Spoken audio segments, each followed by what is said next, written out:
On action. All right, I am going live on my TikTok. Thanks for joining me today. And I'm doing a podcast reaction to Hayden Panetierre's final goodbye, I guess. May she rest in peace. Okay, there's a lot of controversy between this. I don't want to go too deep on that, and the rest is up to your discretion. Really do your homework and do digging and all that stuff, but something doesn't smell right in this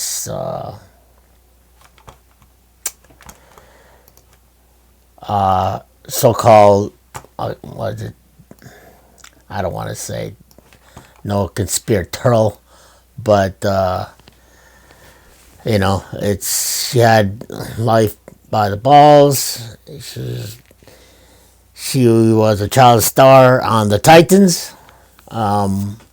Hero, and Nashville, and she did a lot of shows, I think in Disney and something like that. Like, I followed her periodically, and I guess she was a star when we first came out with the Titans with Denzel Washington when she was just like 10 years old.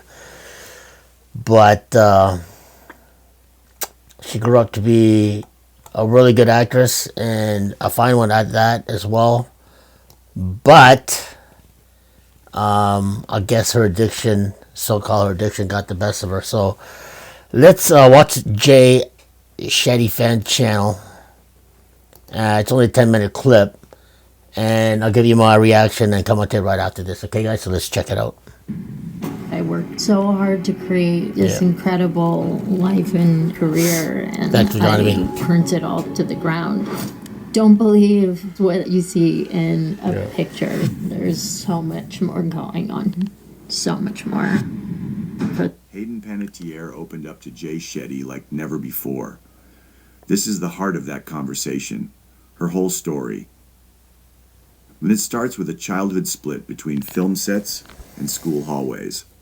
Yeah. Did you recognize that then? I did. I remember school was very tricky for me because here I was trying to fit into two different worlds, and I was dealing with this massive world, which is the industry, and dealing with big emotions like what you feel after rejection or not getting a role, or a ridiculous amount of praise, an unhealthy amount of praise that you get at too young of an age.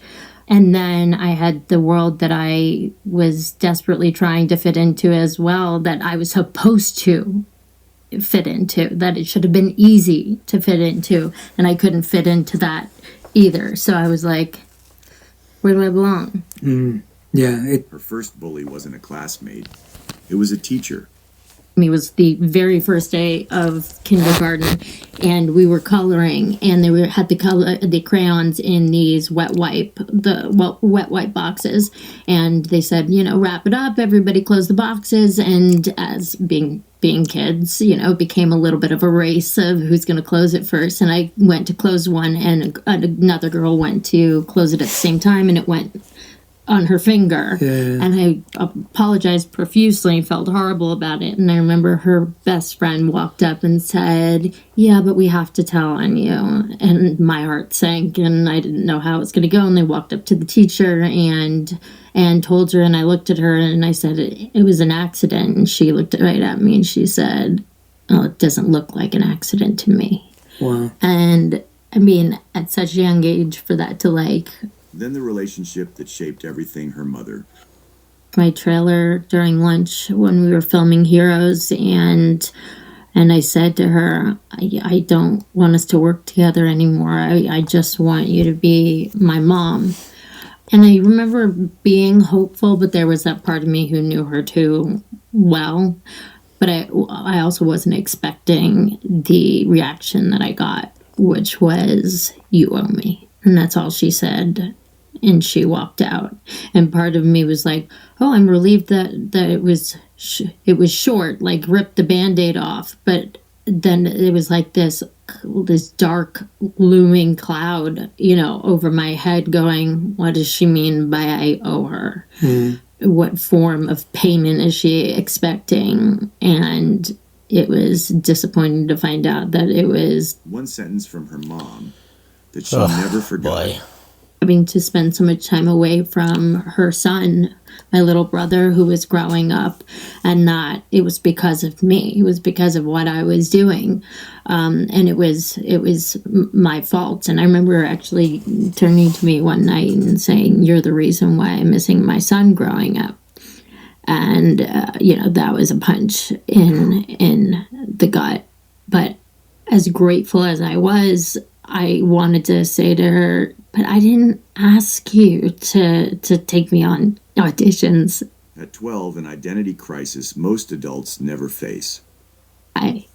Just without this, who would I be without this? So I was very aware of it, and I was very aware that it was going to have an impact on me when I was older. And I was very worried about that. I didn't talk to anybody about it, ever. I didn't think anybody would ever have an answer. To it. But I was like, this is going to screw you up as an adult. It's going to... On Nashville, the script started mirroring her real life. It felt like it never ended. I didn't know where Juliet began and Hayden ended. In the beginning... What no one told her about becoming a mother.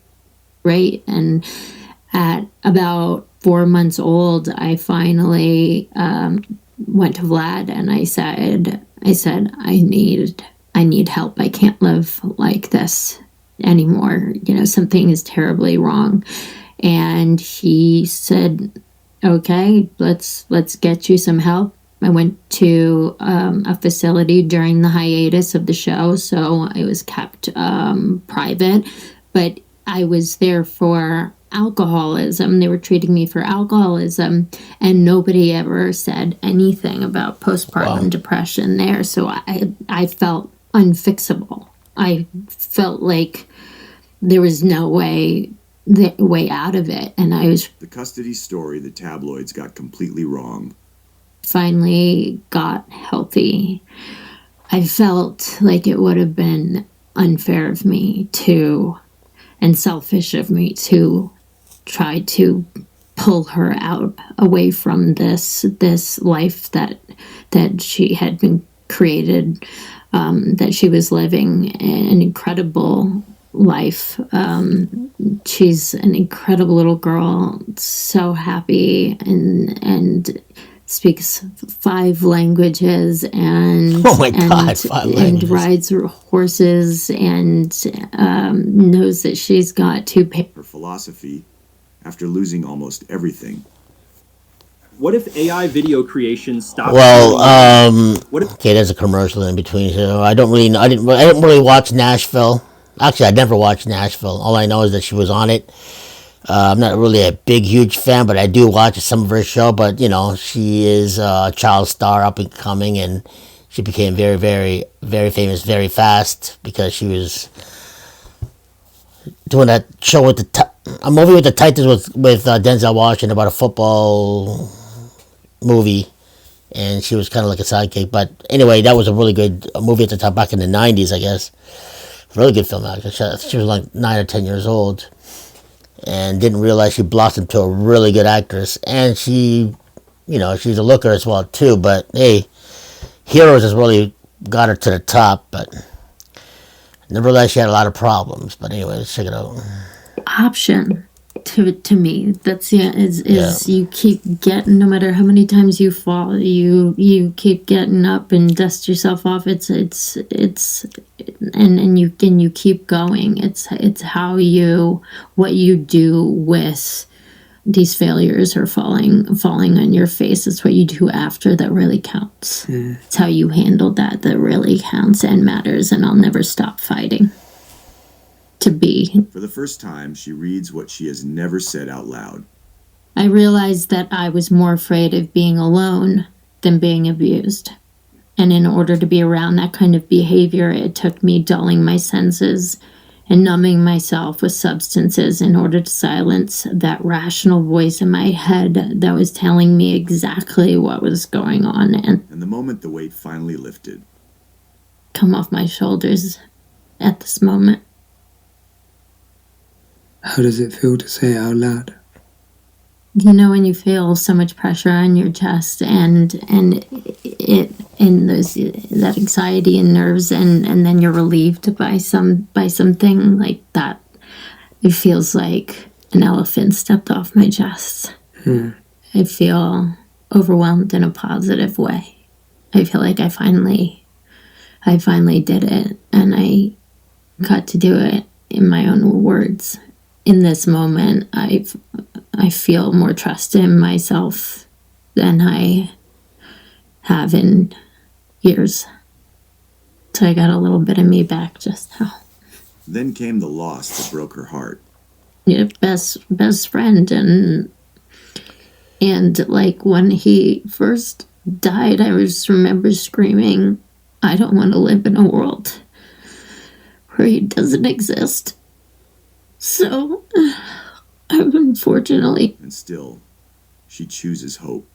life is going to go, because I finally feel like I have shaken off all of this darkness and this negativity, and that means that I've closed one door and another door is opened, and I can feel it open, and I can feel all the possibilities, all the exciting possibilities. I feel like I have a lot more life to live. Absolutely. I think That was the heart of it. The full story is linked below. All right, so I just watched a 10-minute clip of Jay Shady's video on Hayden Panetierre's final. Never realized she had anxiety, addiction, and the loss of her brother. I remember she did lose her brother. I think it was like a couple of years ago. And apparently that must have took a lot of effect upon to the anxiety and depression and the alcoholism.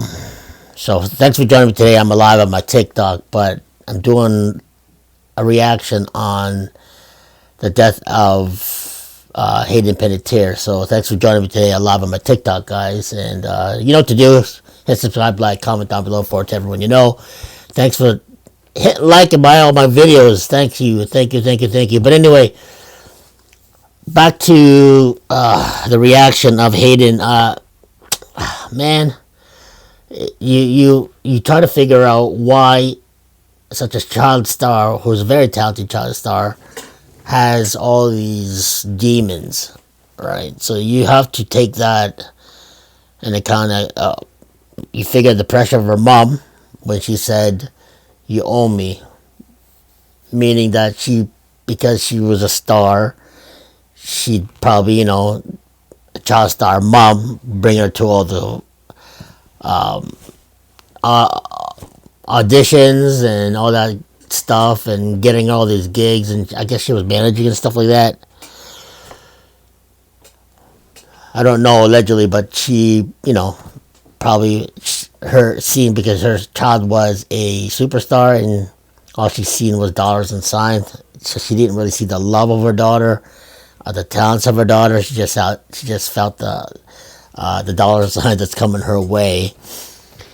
That leads to believe that she probably had a lot of pressure on just becoming a child prodigy star, just coming up into the ranks, and got, acting with Denzel. These are big A-lister stars that she worked with.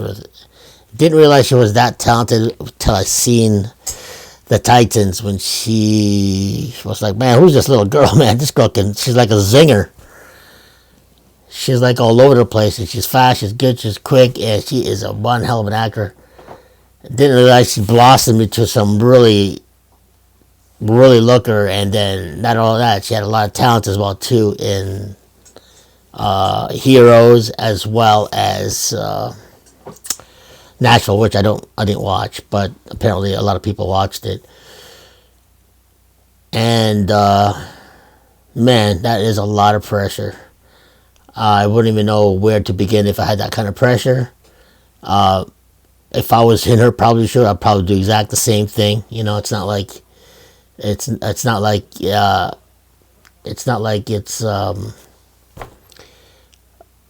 a secret. Like, everybody likes to let loose once in a while. You know what I mean? So whether you do this or do that, it's how far you get away, and then you do climb the highest mountain, and then you fall fast. So when it comes to letting loose, you know what I mean? So for those you know what I'm talking about. But when you have a child star like this, with all that pressure and all that money coming in and all that, the glitz and glamour, and not besides that, she married one of the Klitschko brothers, the twins of the boxing heavyweight boxers.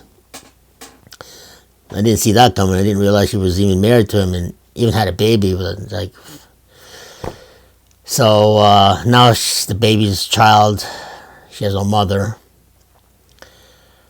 But that's going to be really tragic when we'll see what happens with that. Hopefully her child will, definitely don't pick acting as her career as they grow up. Hopefully the Klitschko brother will take care of her and get away from all the glitz and glamour, so she won't have the same path as her mother. But now let's go to the conspiracy side of this. Let me look through one of the channels that I do listen to, which is, let's go scroll down for a second. Which one's that here?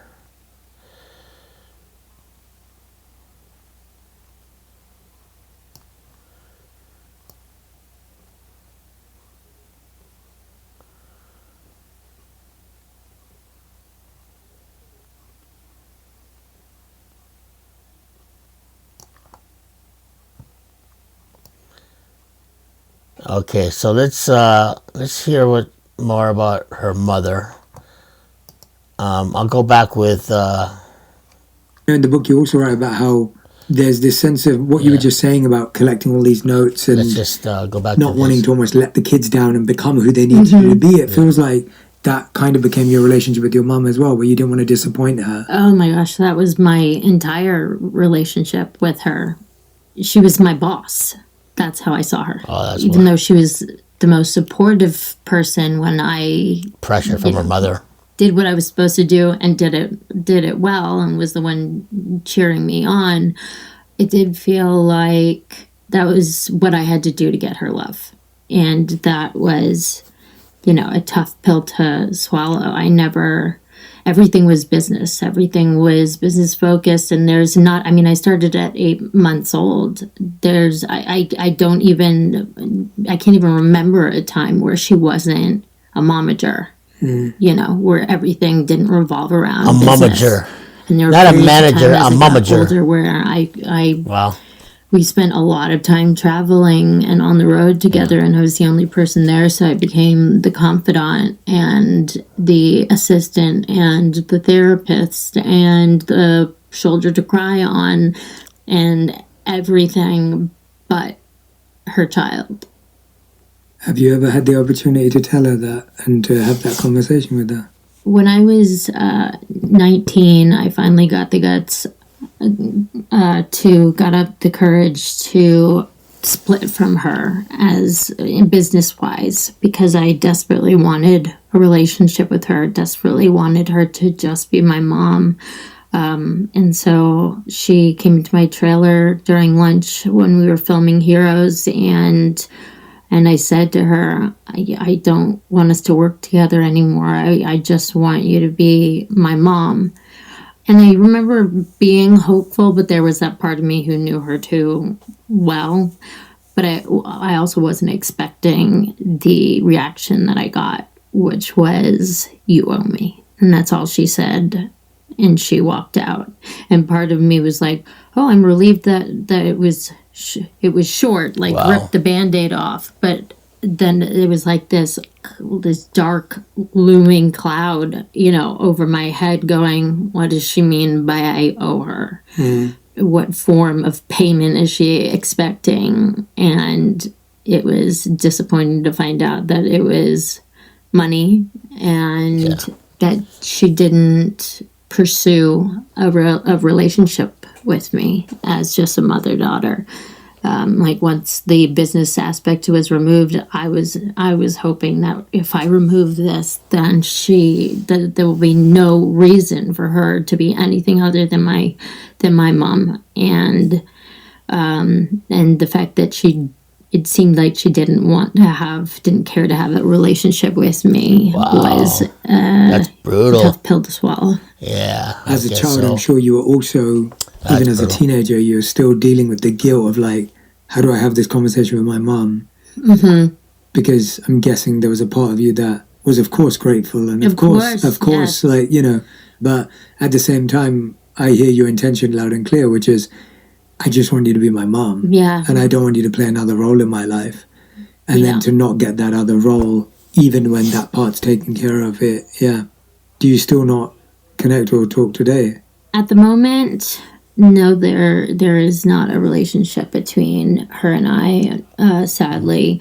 I've gone through periods of time where we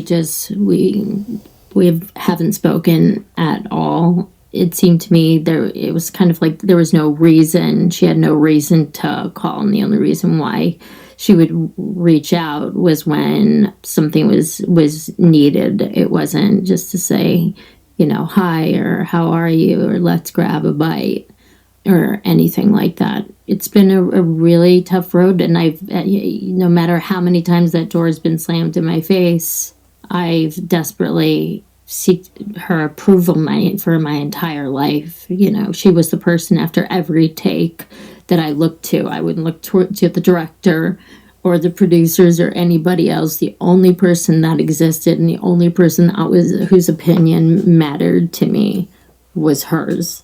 So after every take, no matter what I was doing, I would find her. And I'm sure I made, you know, the directors feel like, hey, because I would run right past them straight to mom, and I had to make sure that that she was happy with it and I wasn't in trouble, because if I didn't do it right, I was in trouble. Yeah, it was not a good reaction. But I mean, I've lived to please her, and even though, as you said, you know, I'm incredibly grateful. She. And I've never had a conversation with her as to why she stopped acting and decided to focus her entire life on creating a career for me. Oh, okay, and that's why. Whether it was just that she felt like I was good at it, which is why she kept me in it, or she wanted to live vicariously, or if she wanted to create a potentially successful future for me. I haven't gotten a chance to really talk with her about that. But I'm very grateful for everything that I have. But it was just very confusing because I never asked for it. And that was the thing. Like, there were times where things would get overwhelming, and I could tell they would get overwhelming for her. And she's a big personality. And I also felt very guilty about us having to spend so much time away from my father, and her having to spend so much time away from her son, my little brother, who was growing up, and not, it was because of me. It was because of what I was doing. And it was my fault. And I remember her actually turning to me one night and saying, "You're the reason why I'm missing my son growing up." And, that was a punch in the gut. But as grateful as I was, I wanted to say to her, but I didn't ask you to take me on auditions. I didn't. I wasn't even old enough to, proceed to understand anything but good, bad, hot, cold, diaper change, food, that kind of stuff. So there were really high emotions. I loved what I did and I had great experiences, but at the same time I was like, I didn't beg you to give me your life, to sacrifice all of this so that I could have this career. Yeah, it wasn't your dream. Oh, okay. It wasn't your choice. All right. And I don't know if it would have been eventually. Yeah. You know, I wondered that all the time. All right, so okay, I gotta give you my 2 cents after this commercial. Now I kind of understand why. Okay, let me. Okay, let's leave it the way it is right now. Now I can understand why. Thanks for joining me today on my live, ladies and gentlemen, on my TikTok, and thanks for hitting me thumbs up on my TikTok, guys. So if you want to see more of my podcast, go on my YouTube channel. Links on my platform on TikTok. So just click LA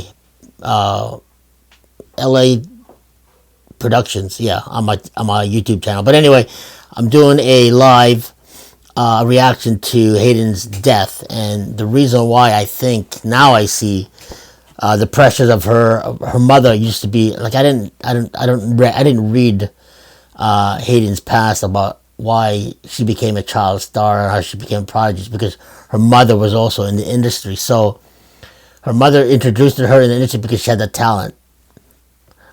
I'm gonna have to go back and do my homework and read about her mother actually to find out what actor or what movies that she's been on, because apparently she is talented. When she first started at the Titans, when I first saw her, I think she was like 9 or 10 years old. I was like, man, this is a child prodigy. She's like a zinger. She's like all over the place. Her timing is good. She can act. She can play, wing it with the crowd, the audience. It's just everything about her was just like phenomenal. And when she grew up, she became a real looker, and then all of a sudden, bam, Heroes came. It became to a star, and then Nashville. I didn't watch Nashville, but apparently a lot of people has, and now I see why. Her mother became more obsessed with her because of her looks and her fame, and she became really famous, meaning more money. All she seen was the money, because I think because she was an actress, she probably didn't have as much fame or notoriety in the industry, and she didn't make as much money. But now her daughter is making some serious cash. Now I see why. The pressures of fame, the pressures of her mother as the boss, her brother, which she was very close to, and her father died, not getting close with her father. So probably the whole family was just set for destruction, and with her causing to ball effect to get into the whole substance abuse, alcohol and drugs. That's another story too. There's a lot more shitty things going on with this, but hearts and prayers to her and her family. And it's another one bites the dust, and I'm very, very sad to see a great talent wasted and another one down. So it's hard to grasp the fact that she passed away. She didn't live her life, and she had all that bottled up and causing her to drink or use or whatever, and had no clue she was even dating or going out or had a child with the Klitschko brother. One of the Klitschko brothers were heavyweight champions or boxing, but man, she has a lot. She had a lot on her plate. Sorry, but now I understand why. The pressures of fame what caused her to drink, use, and to self-destruct in that industry. It's rampant. You choose that industry, always be aware and know. Obviously, she just chose a different path, and it ended up to be not good. All right, that's my 2 cents there, ladies and gentlemen. Thanks for joining me on LA podcast, LAEntTV, and thanks for joining me on my live on my TikTok. So be sure to share it. Forward to everyone, and forward to everyone you know what to do. And thanks for joining me today, and the reaction of May she rest in peace, Hayden Panetierre. Bye for now. God bless. Godspeed. And we'll see you in the next one.